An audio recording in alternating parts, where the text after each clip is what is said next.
যারা বলেন রবীন্দ্রনাথকে বুর্জোয়া কপি কমিউনিস্ট পার্টি বলেছিলেন তারা অবশ্যই জানেন না, তাদের একটু পড়াশোনায় ঘাটতি আছে। এই নিয়ে বহু লেখা হয়েছে। আমি সাম্প্রতিককালে আমার ফেসবুকে একটা পোস্ট করেছি,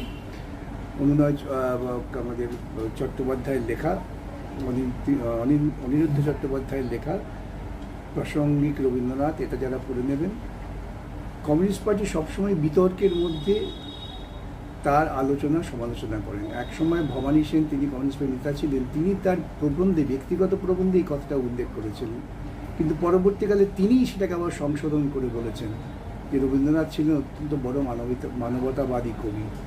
আমরা মনে করি, আমি তো বিশেষভাবে মনে করি যে ভারতবর্ষ কেন, পৃথিবীর সভ্যতার অগ্রগতির সঙ্গে সঙ্গে রবীন্দ্রনাথের যে দৃষ্টিভঙ্গি, তার যে মানবপ্রেমী দৃষ্টিভঙ্গি, সেটা বজায় থাকবে। রবীন্দ্রনাথ অত্যন্ত কঠোরভাবে ফ্যাসিবাদ বিরোধী ছিলেন। তিনি তার জীবনের শেষ নিঃশ্বাস পর্যন্ত ফ্যাসিবাদের বিরুদ্ধে মানুষের জয়গানকে কামনা করেছেন। অতএব আমি, যারা এসব কথা বলেন তাদের বলবো, দয়া করে আপনারা রবীন্দ্রনাথ পড়ুন, দয়া করে রবীন্দ্রনাথের মতাদর্শে নিজেদের দীক্ষিত করুন।